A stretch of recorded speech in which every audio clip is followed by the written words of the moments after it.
All right, everybody, welcome to this unplanned virtual live stream focused on the park fire. I was not planning on having another session today. I was thinking about having one over the weekend, but this fire has just done the incredible once again and is now racing northward even faster, I think, than a lot of us had expected. It's now north of Highway 36, which is an extraordinary distance from where it ignited less than 3 days ago. So we're talking about a fire that ignited about 55 hours ago, and it has moved approximately 50 miles, 50 miles in that time. It's burned well over 250,000 acres at this point. The last official update was 240,000 acres. But it's burning many thousands of acres per hour right now, and that was a couple hours back when they did that overflight to confirm. This is a 250,000 acre fire, and it's going to get a lot bigger from here. So this is already one of the top 20 largest fires in modern California history, and if not the top 10. Just making sure that there's not an issue with sound. I see a comment there. Just ensuring that this is actually coming through. But anyway, if somebody could just give the thumbs up, then it might be a user condition there. But this fire is moving. It is moving in the miles per hour, measurably. And it's moving fastest right now on its northern flank. But it's also moving quite rapidly on the eastern flank. It's just that the northern rate of spread is even more alarming. And the reason why I'm doing this live stream is partly because there are some interesting features to talk about, but more importantly, I'm concerned that there may be spread well north of Highway 36 tonight into potentially as far north as Shingletown. And this is not an area that was preparing for an imminent risk of fire as recently as earlier today. And the problem is now that the sun is setting, evacuation warnings have just gone out, but they are not yet orders. And some folks live in areas with limited telecommunications. There are now expanding power outages as the utilities turn off electricity in the area.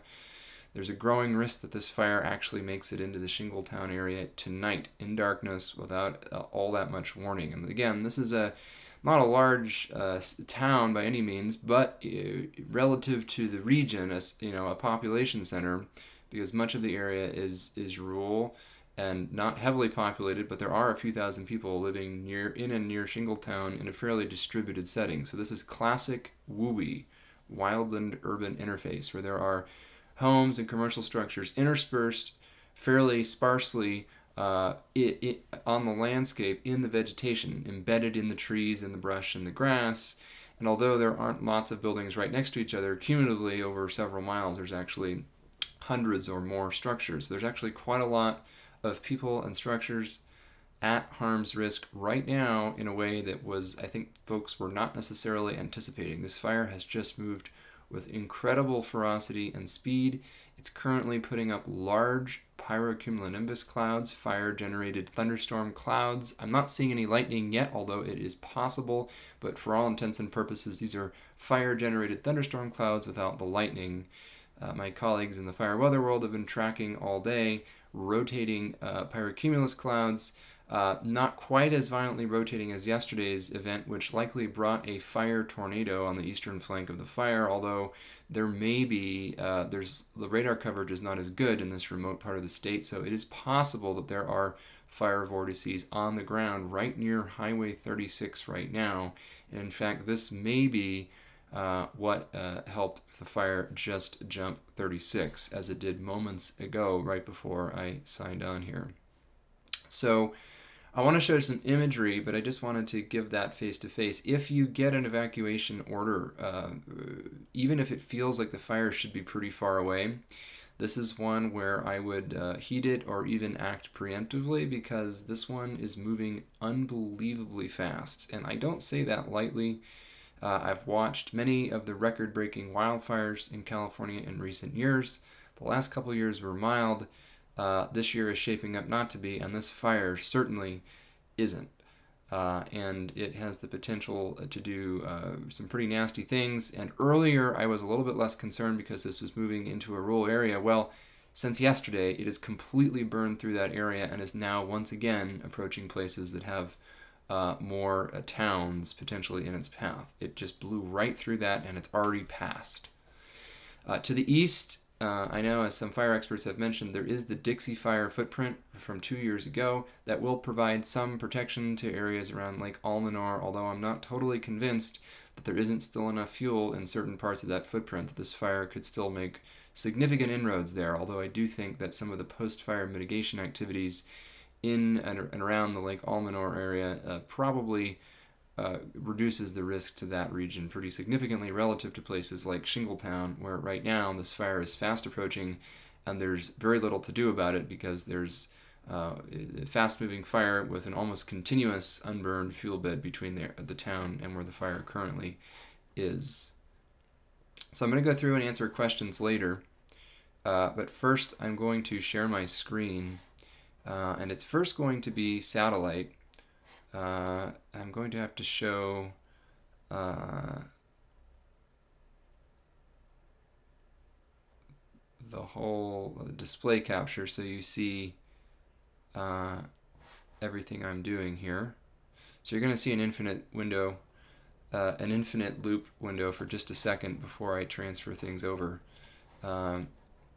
Okay, so now what you should be seeing is this extraordinary satellite imagery of the fire itself in northeastern California. Just making, you're going to see me again briefly just while I verify that that's actually what people are seeing.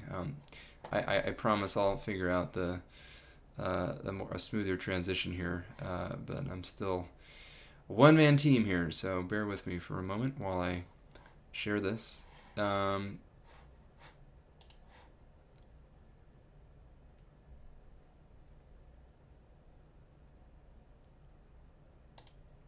Okay. Hopefully this is what you're actually seeing. I'll come back and check in a minute.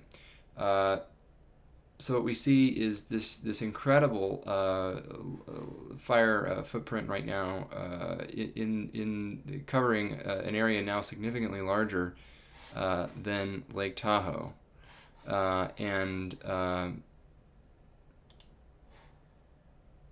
okay, just making sure. It looks like okay, the screen share is not working.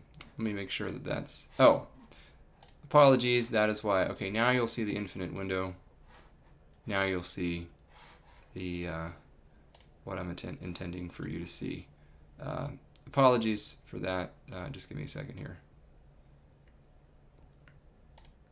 Okay, so this is, of course, the fire in question, the Park Fire, up on your screen. This is live satellite imagery piped to you directly from the Goes West satellite, and I'm sharing it with you. I want to bring up my drawing tool so I can annotate a few things. Okay, so this whole thing has burned in less than 60 hours. That's the size of the footprint. Compare it to Lake Tahoe. This is now significantly larger than Lake Tahoe. Also, just for those who are wondering, there is another fire over here in Nevada, but that's of less consequence right now.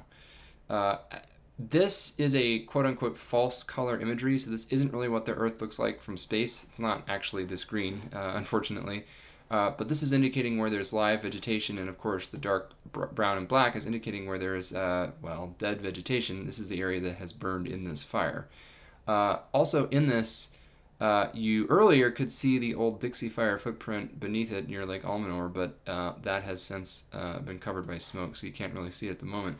But what I really want to emphasize is the true enormity of this burn area. I'm outlining approximately where it is right now. That is huge. There's 250,000 acres already. And the other part that's cool about this imagery, but also horrifying, it's a cool data product, but a horrifying image, is the red here represents where the fire is both active and burning at pretty high intensity. So right now, there is an active fire line that is probably over 100 miles long. in this whole area. So the entire northern and northwestern and eastern flank of the fire is all very active. The southwestern and southern flanks are cold and largely extinguished. I think in a lot of cases that's good because this is the side facing Chico.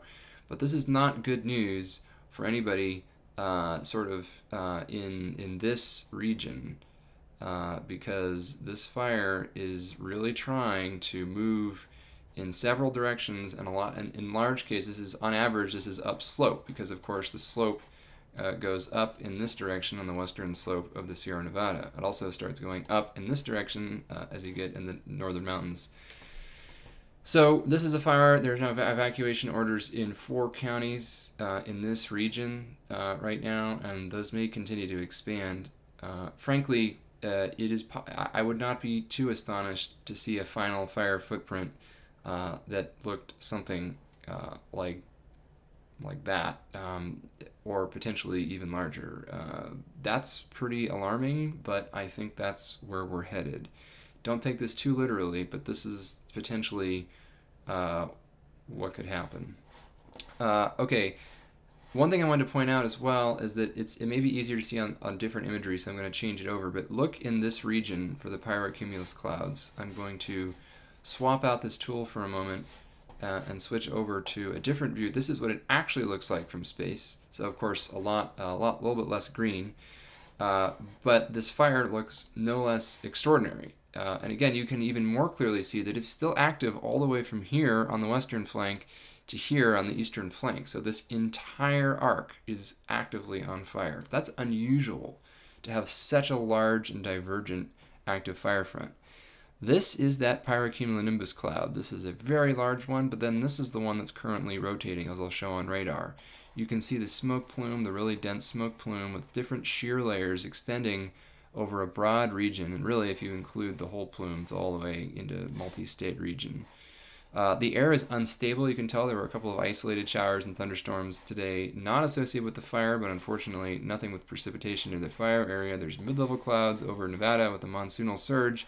This instability in the atmosphere is helping contribute to that fire. But I mean, you can actually see the burn scar even from true color in space. It's just enormous. Okay, so right now, this is a live view from the Alert California network. This is a view of the volcanic-like pyrocumulonimbus cloud, the firestorm, thunderstorm-like cloud. There's actually 2 of them. The other ones are blocked by the first one. But this is what it looks like, and I'm going to play an animation for the past 30 minutes or so from this, and look at that. I mean, that looks like a volcanic eruption. It looks like a mature thunderstorm cloud with an anvil on the right, overshooting tops, convective here. Just a phenomenally horrifying look at this fire, which is just burning with incredible intensity. And I'm going to swing over to Watch Duty now, see what their most recent... Okay, it looks like there may be evacuation orders now for portions of the region near Paradise because people are being asked to evacuate south on Skyway in Butte County. I'm trying to confirm where that is exactly. I'm looking right now at the map. I'm trying to confirm relative to Paradise where this actually is. So okay, as of right now, this is zone 240, 241. Okay, I think this is it. Sorry, my apologies. I don't believe that's currently Paradise, although there are active evacuation warnings as far east as the western side of Paradise, as indicated here. But I'm trying to see where these 240, where this was updated. I'm zooming out a little bit to find. Okay, so this is my apologies. This is not Paradise. In any case, this flank of the fire is, believe it or not, although these regions are at risk right now along the Highway 32 corridor, the fire is progressing less quickly towards 32 than it is toward Highway 36, which is up here. And this fire progression map is old. The fire has now officially crossed Highway 36, which is here.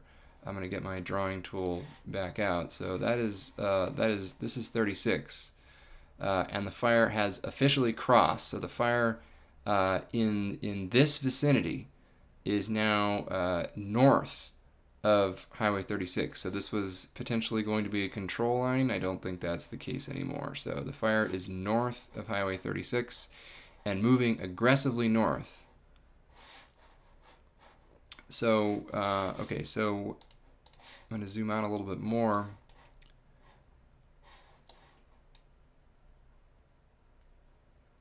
Shingletown is up in here. Right now there are evacuation warnings for much of the area with evacuation orders immediately to the south, but I would not be too surprised to see these orders expand pretty rapidly overnight.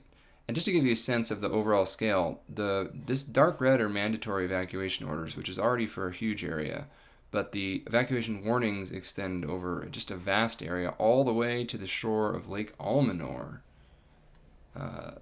So not including Chester, but including some places just west of the lakeshore. So this is a huge region covering 2 counties, and evacuation orders are already starting to expand to near Lassen Volcanic Park, and they may extend into the park depending in the coming hours and days where this fire actually goes. I don't love speculating, but honestly, this fire, especially to the north, has an almost infinite amount of room to run. It's going to be dependent on the weather, and I mean this could run really, really far, to be quite honest. Let's take a look at some cameras near where the fire just crossed 36. If we can bring those up. I'm gonna play a 1-hour loop, if I can, from a camera looking toward where the fire has supposedly crossed 36. It certainly looks like it's very close. You can see the type of vegetation that's here, and that's why there's so much concern. There's a lot of conifers, and it's very dense vegetation that has not burned in decades. So that fire is a little hard to tell, but it is just about there, and you can see that there's even some beetle-killed pines in the foreground of that camera view, which is not great either. Okay, folks, I'm hearing that the Shingletown now is under mandatory evacuation order. I needed to refresh, so let me do that on watch duty, see what happens. Okay, I see that. Yep. So if you're in Shingletown, I think it's time to leave. And even if you're near Shingletown, it is probably also time to leave, because it is possible this fire gets to you in the middle of the night when it's dark. It's better to leave now than later. Right now, I think you have options. You can go west or east, although obviously if there are specific advice in your area or a plan that's pre-established, follow that. But in the absence of it, I think right now, if you're up near Shingletown, you're okay to go west or east, depending on your preference, but don't go south. I know there aren't very many roads, but just in case, the fire is to your south and moving to the north, so that is not a good direction to go in. Looks like Highway 44 is a good option at this time. Might not be in the future, so that's one reason to leave early. Man, so literally as I've been speaking, this evacuation order was considerably expanded, not just north of 36. Here is Highway 36, but now also extending north of, I'm actually not sure what this road is, Manton Road. Some of these roads are not even primary roads that are paved. A lot of these are dirt or gravel or even Forest Service roads, so that's another concern. If you live in the area, you're probably aware of that, but if you're just in town for a while, be aware that not all the roads on the map are navigable in a typical vehicle, so better to take a state highway out while it's still safe to do so. Okay, so I think this is also, by the way, that expansion of the evacuation order in Butte County was in this region, I believe, as I was talking about earlier. So this is that was the 240 I was talking about. Okay, so not an expansion, but not a dramatic expansion in Butte County on the east side of the fire. Okay, so my big concern is in the Manton area, which is another small town.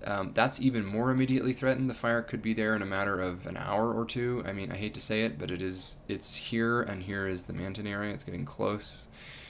Shingletown, especially the southern portions of the Shingletown area, are immediately at risk and now under a mandatory order, and I would not be surprised to see this expanded even farther north to encompass all of the Shingletown area. Once the fire gets up in this region, there is major wildland urban interface issues, so unfortunately this could be a real problem. But once it gets north of that, it gets very remote again, and again, up into Shasta County farther north, vast amounts of unburned area that are quite remote. So again, I just don't see a lot to stop this fire on the northern end unless the weather really cooperates. Speaking of the weather, it does look like things may get a little bit calmer this weekend. The winds will die down a little bit, the temperatures will come down, and the instability that's causing this massive pyrocumulonimbus cloud you see on your screen now, just refresh, this is live, it's still happening. All of that will decrease somewhat, although it's still going to be extremely dry as a result of the record-breaking heat we've seen and a record-breaking evaporative demand, which has dried out the atmosphere due to record, if you will, thirstiness of the atmosphere. That's not going away the rest of the season. This fire is we're going to have to deal with it throughout. And in the longer term, as we get, although we will have a nice cool spell the next few days in relative terms, once we get into early August, we're expecting another major and potentially record-breaking heat wave by early August. That is not going to help. This fire will certainly still be burning then. Just want to zoom in. Moderate traffic in this area. Not very helpful, Google. Okay. Much slower than usual. That may actually be evacuation traffic right now or closures on 36. But I just wanted to give a sense. I'm not an ecosystem expert, but I did want to give a sense of the vegetation and the landscape in the region we're talking about. So the park fire started right around here in Upper Bidwell Park, just northeast of Chico, and has burned through this kind of landscape. At lower elevations, mainly grass, then as you go up in elevation, progressively grass and brush and woodland, and then into pretty dense coniferous forest up in these dark green areas. And then as you start to see this patchwork starting west of 32 and extending east, these are forestry plantations, and each of these little patches, these are clear cuts.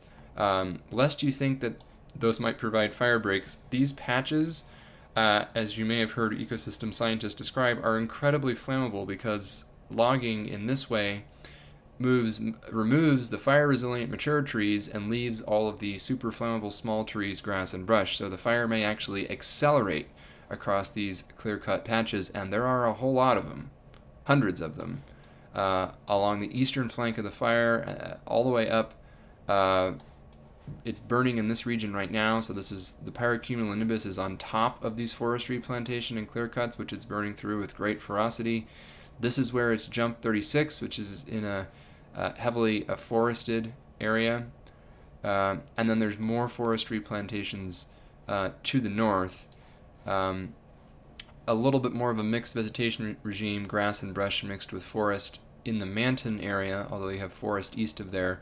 But as you get up towards Shingletown, that's pretty heavily forested once again, and that could cause major problems because there's going to be very little controllability of the fire once it moves back into this kind of setting. So this whole area is potentially at risk imminently. So leave now.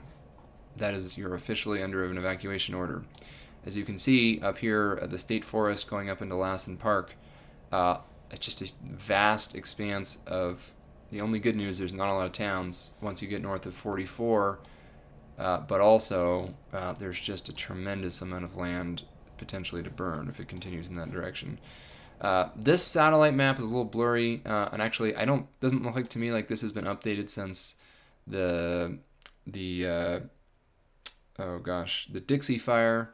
So there's actually less vegetation in this region west of Lake Almanor than I think this map suggests. But still, there is risk all the way here, and there are evacuation warnings extending all the way to just west of Chester. So I don't necessarily think even this area is out of the woods. Okay, this is what we see with another pyrocumulonimbus. I'm going to take you to radar now. This is a view of the northern flank of the fire. It actually, another case where it's actually even worse than it looks. The beam from Reno is being blocked by the topography in a lot of cases, so there is active fire all the way down here as well, and also active fire in this area as well, but you just can't see it from this great distance on radar. What I want to point is this fire is actually getting really close to Manton already. You can see it's a little bit hard to tell exactly where the fire front is, but it has probably crossed 36 somewhere along this part of it. And of course, the great concern tonight is in this corridor going up to Highway 44, because this fire puts Manton and Shingletown right in the crosshairs just in the next few hours. It's a little bit hard to tell. Again, I'm going to go up to a higher tilt in the velocity data, see if we can see the spin better. Not really. I'm actually going to go to a different radar site. This is Beale. This is giving you a more complete view of the fire, although it's lower intensity, so because the beam is getting blocked by mountains on the other side, but it gives you a better sense of the scope of this. Right now you can see there's smoke actively being emitted along this flank and then all the way from here and here. So here is one challenge. This part of the fire in this region here has really bulged northward and is spreading very much more rapidly than this flank of the fire. So right now the fire is sort of flanking the highway here, so it's not making a great deal of eastward progress right now in this region. It's sort of heading up here. Mineral later could have some issues, but it's not making a hard push, say, perpendicular to the highway here, but it is in this region, and this is what puts Shingletown and Manton at considerable risk in the next couple of hours. So again, it is this, and you can kind of see this appears to be wind driven. I don't know what the wind is on the ground, but just based on this horseshoe signature here, this is indicative of strong winds, a wind driven fire front. My colleague Neil LaRue has been commenting on this on social media all day. So this is really I'm pretty concerned about this. The other thing of note here is a rotating pyrocumulonimbus cloud, here is a rotating pyrocumulus cloud, and then here is another rotating cumulus cloud. I'm going to do different tilts. Okay, so here's a more surface. So actually the rotation is stronger near the surface. So there's a rotating cloud centered about here, right? It looks like it's already crossed Highway 36. Another rotating smaller one here, and then the most violently rotating one here. I don't know if there's any fire whirls on the ground or if there have been today, but regardless, these rotating columns, pyrocumulonimbus clouds, they're generating their own weather. They may not be producing lightning, but they're certainly producing their own winds. And this is just an incredibly long fire front. It's like 50 miles long. Kind of at a loss for words. Again, hasn't happened in a couple years, but it happened in the 2010s, and here we go again. So I don't want this to turn into a human catastrophe. So if you're in Shingletown, if you're in Manton, or anywhere in this vicinity, in this box along the Highway 36, I believe, and 44 corridor tonight, I would get out now. I guess I should draw this even farther south. This is a pretty concerning situation, and I don't think most folks in this region were anticipating it. They might have tuned out, late afternoon update, said we're okay at least for the night. That is no longer the case. Okay, I'm going to, God, that live view is something else. Here's the satellite view for those who have just joined, and then I'm going to tweak it to the fire color just to make it really clear. And again, you can see it's this northwestern flank of the front just south of Mountain and Shingletown that's continuing to move forward with high velocity directly toward those towns right now. So I'm going to, you're going to see an infinite mirror before I come back on screen. Okay. So give me just a moment here to get my bearings again. I see that there's quite a lot of people who have joined. I'll probably have another live session, by the way, at some point this weekend, time TBD. So I'm going to start looking at some questions. There's a question about Jasper, the fire that went through there in the Canadian Rockies town. I won't spend much time on it, but I'll just say it sounds like about 30 to 50% of Jasper was, in fact, destroyed by the fire, so not the whole town. Most of the critical infrastructure was preserved, but there was a lot of structural loss. This is I think it qualifies as a wildland urban interface disaster. Fortunately, it doesn't sound like there are any casualties up there, but there is massive property loss. Many of the historic bridges in the park apparently burned and may not be salvageable.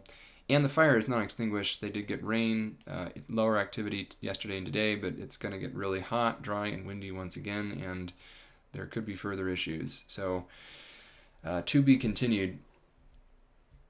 Okay.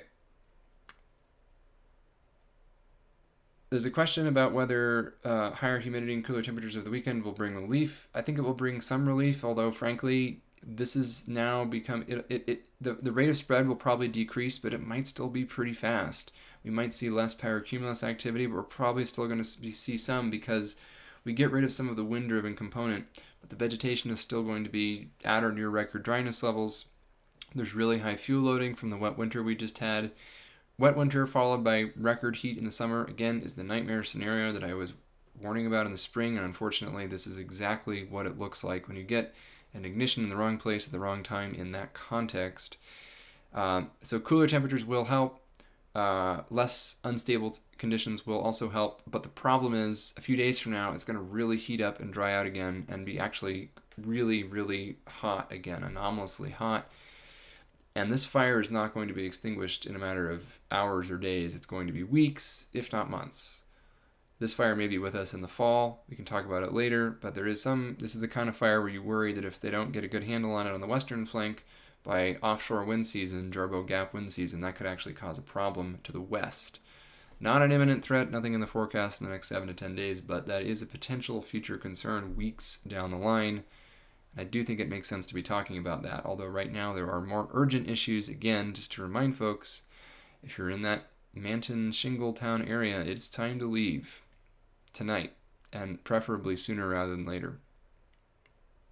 I see several reports of the fire spotted across Highway 36 already. Not surprised. I think it probably did so a little while ago.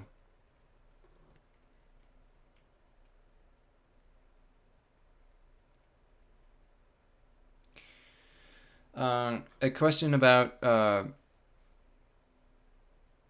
being west in Trinity County, closer to I-5. I think that's pretty far west, although, the fire has moved 50 miles, and under the current weather conditions, there's no indication it would move significantly farther to the west. But as I mentioned, if this is still burning a couple of weeks from now or a month from now when we have an offshore wind event, there's theoretical risk across a broader region to the west, but I wouldn't worry about that right now. Probably, to be honest, the risk in places like Trinity County is low from this event and would be higher from other fires that might pop up more locally. So keep an eye on it, but I don't think there's any imminent risk well to the west. But well to the north and to the east, to a certain extent, that is a different story.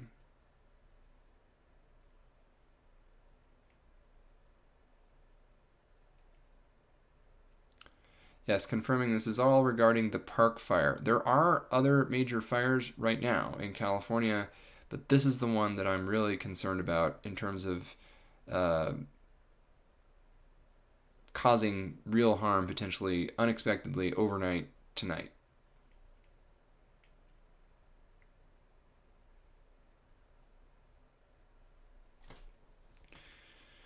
Okay.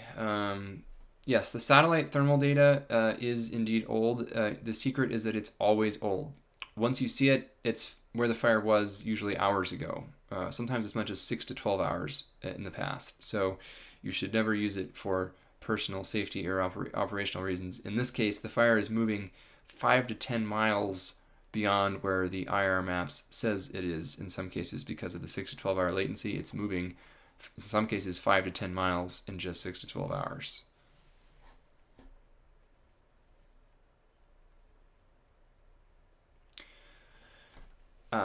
Yeah, Stuart, the break in the weather is probably this weekend into early next week, so it's a relative break. It's not like there's going to be any precipitation. Humidity will be slightly higher. Temperatures will be cooler. There'll probably be some better overnight recoveries, although maybe not so much in the middle and high elevations where this fire is burning. It may still be a little bit breezy, although nothing extreme. That's the break the next few days. It will be better than it has been, but honestly, I don't think those are the kind of conditions. The spread will slow. We'll see somewhat less aggressive behavior, but this isn't like a kind of weather pattern that's going to really substantially mitigate this fire. It'll just transition to being more of a fuels and topography dominated fire during this break in the weather. And then it looks like we're right back to severe to even record breaking heat again in about 7 days. So 7 to 10 days out, August is looking awfully hot, and that's going to be a problem.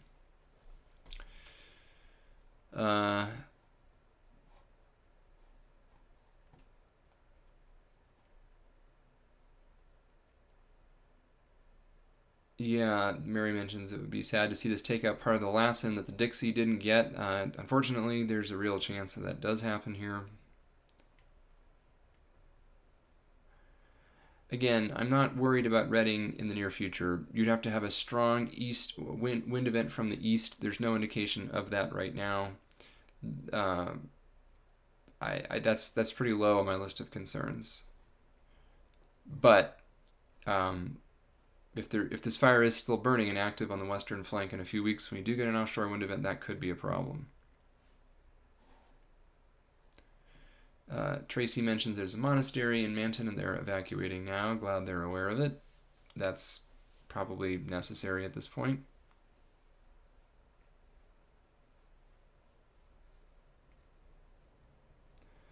I don't think I can really speculate in the probability of reaching Pitt River, Bernie, Big Bend. All I'll say is this fire, like many recent fires, has really defied expectations in a bad way, jumped over barriers, moved faster than folks thought it would. Even with my fairly pessimistic expectations in this case, it has managed to exceed even those. So never say never, I guess.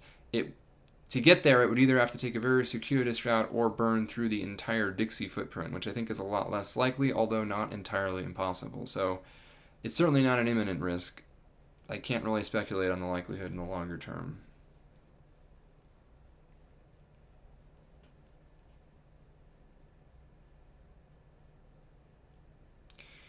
Ryan asks, can you speak about diurnal ones and why we haven't seen it push smoke and fire to the valley floor at night? Well, usually they wouldn't push fire all the way to the valley, but they certainly could push smoke. We just, as you say, we haven't had that because of the heat dome. The heat dome has disrupted traditional diurnal wind patterns. We might actually get some of that this weekend, so whatever benefit we see in terms of reduced fire activity, there might be an significant increase in smoke pollution in the Central Valley, and also it might smoke in the valleys, making it really difficult to do air operations for aircraft and helicopters. So in the end, it might be a wash. That does tend to happen after fires. A couple days of extreme growth, fires often will sort of, especially when there's a bit of a break in the weather, they'll settle down a bit, but then generate so much smoke that they smoke themselves in. They reduce their own activities further in a self-mitigating negative feedback that in this case probably won't be that helpful in the long run, because it will eventually flare back up, and in the meantime it might just mean that you really can't use air tankers or helicopters in that setting.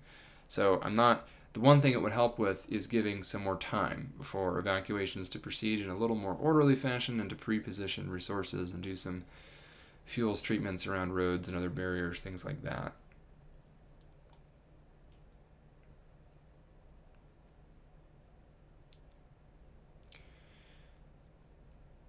Yeah, Mary says, so I'm thinking it won't be out in 7 days. It's essentially I can almost guarantee you that this fire will not be extinguished in 7 days.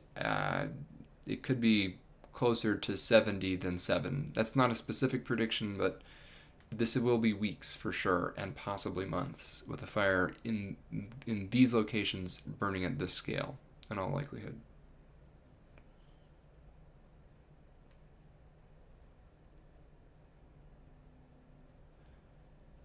Welcome, folks. I know there's been a continuous increase in the number of folks online in this session.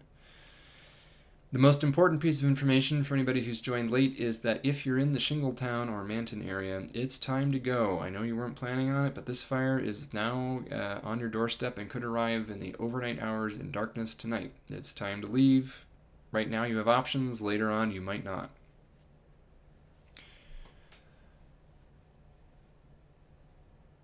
All right, I'm going to take another quick look at some of the maps. You're going to see an infinite screen share briefly before I bring back a few things on screen.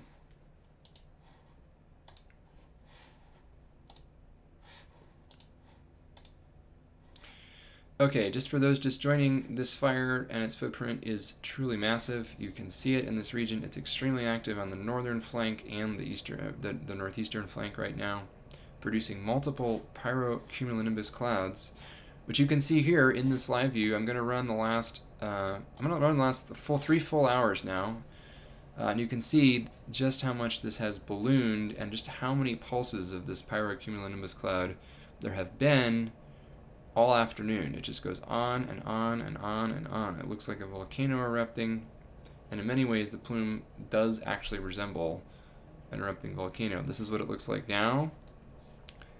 And it's pretty striking. Going back to Google Maps, the fire has crossed 36 in this vicinity east of Paynes Creek. So actually I'll use my drawing tool again. Somewhere in this vicinity, the fire is now north of the highway. So it's in this vicinity and moving north. So there is now an imminent risk to the Manton area. There's the St. John Orthodox Monastery. I'm guessing that's the one that was mentioned earlier in the comments. There's a wild horse sanctuary. Hopefully they're getting the horses out there. Or opening the gates, as they might need to do. Big concern, though, what I have right now is what is going to happen if this continues its northward progress overnight into the Shingletown area, the Highway 44 corridor. There are a significant number of structures in this area in a true sort of worst case wildland urban interface intermix. What do I mean by that? Look at these individual houses nestled in the trees. There's very little clearance. There's the small town, there's the library, there's the store, there's the deli and the pizzeria. I'm hoping this doesn't end up being another small town wiped out by fire. There will be some opportunities to slow it down before it gets here, but I think once it gets into the trees south of town, I don't think there's going to be a lot they're going to be able to do under these conditions. So either they hold it farther south along the river or the creek, or it just is probably going to blow right through. Manton probably at more immediate risk because there's not really any barrier between the contiguous fuel here and this small town.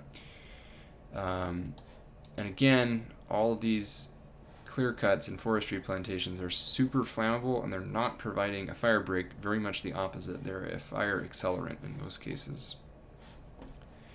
Okay, going back to watch duty, again, this whole red area is where the evacuation orders are now mandatory. I'm going to refresh to see if they've expanded yet again.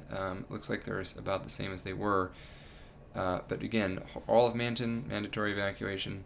Shingletown, everything south of the highway, mandatory, and north of the highway, it's a warning, but I would just treat, frankly, at this point, given what's happening with the fire, I would treat everything in Shingletown area as a mandatory evacuation tonight. That would be my personal advice. 44 looks like a good option to get out to the east or west for the time being. Evacuations have also expanded a bit in Butte County. There are evacuation warnings as far east as the west side, and including parts of Paradise, although the fire is not imminently moving into Paradise right now, unlike the situation up by Manton and Shingletown. Different situation there. So again, this area remains under a red flag warning, this whole big broad area, until 11 p.m. tonight. That's about to expire, but overnight fire conditions will still be pretty serious, and that might give this fire enough time to run into Manton and potentially even the southern parts of Shingletown tonight. So tomorrow morning might be too late to leave if you're in this area. Let's see if there are any text updates. Look at all those evacuation zones. They're massive. Okay, we've pretty much covered that. I'll take one more look at radar. And again, still seeing rotation in the pyrocumulonimbus cloud down here. We're seeing rotation now. This is now north of Highway 36. If I zoom in, Highway 36 is this line. So the fire is pretty clearly in this box now. I don't know at this point. It could be imminently in or near Manton. It's pretty clear that the fire is let me just take a quick closer look at what I'm seeing. Okay, so I'm pretty certain, based on this radar imagery, the fire has extended at least this far north right now. So this thing is now very close to Manton and really not that far from Shingletown. I'm not exactly sure how far west it is, but there is clearly fire at least this far west. And this flank of the fire is kind of moving like this and like this. So unfortunately, everywhere from about, with the current fire trajectory, everything in this sort of vicinity is at immediate risk. Once again, pointing out that on this radar imagery, this horseshoe pattern is indicative of a fast-moving fire. So you can see the active fire flank is this entire area here. And it's sort of punched right across perpendicular 36. So the fire front is possibly around here right now and moving like that. That's what I can tell from radar right now. The fire front is arced back a little bit down here and looks like that. Also, and it's moving more slowly like this. But tonight, this is the area that I'm quite concerned about because there's a confluence of people who weren't expecting to evacuate tonight who need to do so in darkness now. So, not a great situation all around. So I'm going to stop screen sharing and see what other folks have got to say once again.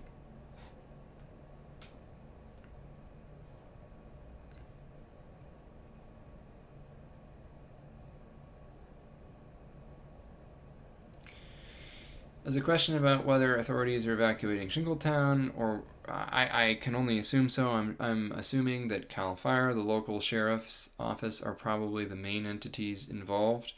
Granted, there aren't. It's a small town. It's a fairly rural part of California. There aren't a great number of resources, and this is one thing I'm concerned about: is that there are folks who live fairly off the grid there, or who might be reluctant to leave, partly because, correctly, they might say the fire was 20 miles away this morning. But it isn't anymore. Now it's just a few miles away, and if it moved 15 miles today, it can certainly move another 5 miles tonight.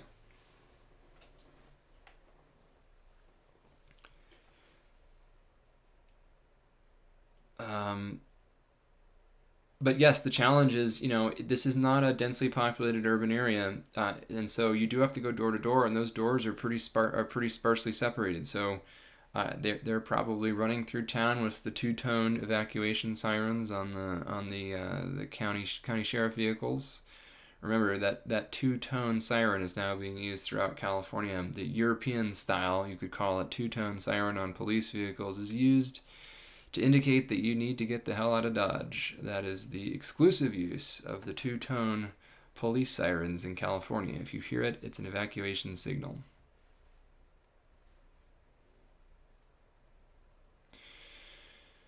Um,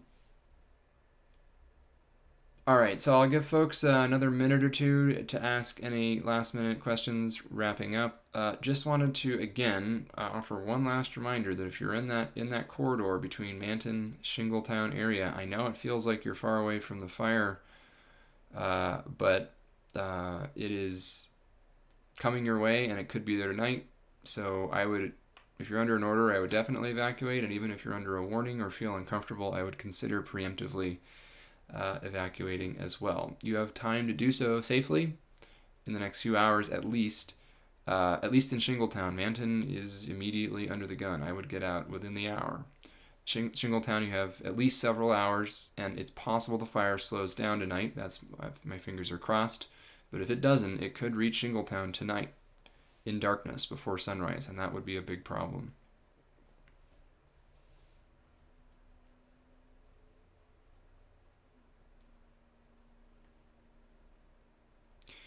Okay, so just an update, a programming note. I will probably have another live stream, maybe tomorrow, maybe Sunday. We will see how all of this works. I don't anticipate another one tonight unless things really go off the rails. So if you don't hear from me, it's not necessarily good news, but I guess it's a signal that it's not the worst case news. But it will probably be available this weekend. By the way, Twitter or X is now officially completely useless for tracking fires. All of the hashtags associated with California weather, California fire, and the fire-specific park fire, hashtag park fire, that is the way we traditionally track fires on social media, is full of not suitable for work type spam. In fact, it's the only content of that hashtag at this point, so just beware. The real travesty, though, is that you can't use it to get real-time information anymore. So that is extremely disappointing. It means that apps and software like WatchDuty become even more important, but there's still a gap. There's still a gap there. And so that's one of the reasons why I'm going to do these live streams. Although, again, please don't rely on me as a sole source. I'm not awake 24 hours a day, and I don't know everything that's going on the ground. Local conditions are always going to vary, but I will be on repeatedly. This is a big deal fire. One thing I wanted to add, by the way, at the end, is that this fire is already, I think I mentioned this at the beginning, it's already in the top 20, if not the top 10 largest fires in modern state history in less than 60 hours since its ignition. That is extraordinary in its own right, but my personal prediction is that it's going to end up in the top 5 of the largest fires in modern state history. Zeke Lunder postulated that it might end up above 500 or even 600,000 acres. I don't have any reason to disagree with that. There is potentially even larger upside given how much northward progress this has made. We could end up close to 1 million acres if this really extends very far north. More likely we end up somewhere closer to 500,000 acres, but I can't believe I'm talking about 500,000 acres as a better case scenario than something else. That is just a phenomenally large number, and in modern California history, until the 2010s, we had not seen a fire that large since California's modern era of having millions of people living in the state. There would have been million-acre fires, of course, prior to modern fire suppression and forest management, because natural fires ignited by lightning and indigenous fires would have burned larger areas, but generally they would have done so much more gradually. So not burning 200,000 or 300,000 acres in 2 days, but covering that ground over weeks or even months. Would there have been million-acre fires at that time? Yes. But again, much of that million acres would have been grasslands in the Central Valley that no longer exist. So a 500,000 acre grass fire that would have occurred 400 years ago in the Central Valley is not the same as a multi-100,000 acre fire burning in today's conditions in a highly human-altered landscape, altered both by human-caused climate change and by management or non-management, as the case may be, of the landscape itself in terms of the deficit of natural fire in a lot of these ecosystems because we excluded it, and the increased flammability of the landscape also because we have essentially had these clear cuts and these forestry operations that have increased the flammability at landscape scale. And then, of course, there's climate change. I don't think it's any surprise to folks that the last month being the hottest on record in the region of the fire is playing a pretty strong role in why the fire is doing what it's doing. As always, it's not just climate change, it's not just land management, it's not just fire exclusion. And yes, in this case, it does appear unusually that this fire was probably an intentional ignition by a specific person, so arson. That is not the usual cause of California's wildfires. In fact, it's a particularly rare cause of large and destructive fires in California. Unfortunately, this is a particularly dramatic exception to that, it appears. And my point is that although in this case it's incredibly maddening that the ignition was purportedly intentional, it could have been just as easily something else. It could have been an errant cigarette butt or a hot exhaust pipe under a car pulled over in dry grass, or it could have been a lightning strike. It wasn't in this case, and that is infuriating that someone started this fire on purpose. But my point is that all of those landscape conditions, climate change, the reason why this fire took off like it did and is becoming the monster that it has become is largely irrespective of how the fire started. The initial spark, arson is bad, I don't think is a very controversial argument. But it could have been just as easily something else, and in that context, it is the long-term changes in the way we've managed fire, ecosystems, landscapes, and the way we've altered our climate that facilitates these astonishing record book rewriting types of fire events. And this one is, even relative to the major fires of the 2010s, right up there near the top of the list in terms of extreme rates of spread and extreme fire behavior. So this is very much in the 2010s era category, near the top of the list in terms of the extraordinary, record-breaking, paradigm-shifting fire characteristics that we saw during that period. It appears that that era is already back after a couple of quiet years. Unfortunately, as predicted from the spring, based on the antecedent conditions that we had observed up to that point, the wet ones, which increased the fuel loading in grass and brush, and the high likelihood of record-breaking heat this summer, which has now materialized, and the landscape is now set to go, as we're seeing right now. So I'm just going to double check that there aren't any urgent comments coming in the last 5 minutes.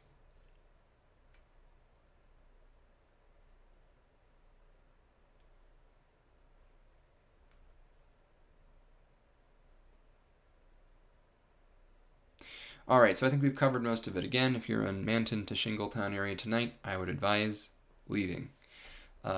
You're under either mandatory evacuation order or warning, and I would treat them both as mandatory given the situation.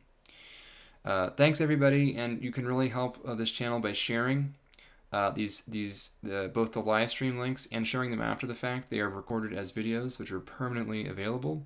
If somebody missed a session, you can refer them to the recorded version, which will be available immediately once I push the stop button on the live stream. You can also like this particular video. You can subscribe, which is really helpful since we're really trying to grow the audience of this channel. It's especially helpful during events like this. And beyond that, stay safe out there. Take this one seriously. This is not like the fires we've seen the past couple of years. This is more like the fires that we saw in 2020 and 2017 and 2018, in the sense that it's moving very quickly and catching people by surprise in a bad way. So don't be caught out. Keep an eye out on this one and potentially for other fires, although we will get a bit of a break this weekend in temperature at least. I don't think it's going to cause a dramatic shift in the outlook for this fire, especially given that we're headed back for a major heat wave again within the week, but we will get a bit of a reprieve this weekend. This fire will probably slow down at least a little bit, although it could still cause big problems through the weekend. So, but tonight, the real risk, Manton, Shingletown, the risk is real. So take it seriously. All right, I'll probably see folks tomorrow. Time TBD. Stay tuned. If you subscribe, that's one benefit. You'll get notified. I do try to give, even for these last-minute emergency live streams, at least 15 or 30 minutes of notice in most cases, so you will get a push alert if you sign up for those. All right, stay safe out there, and see you all relatively soon.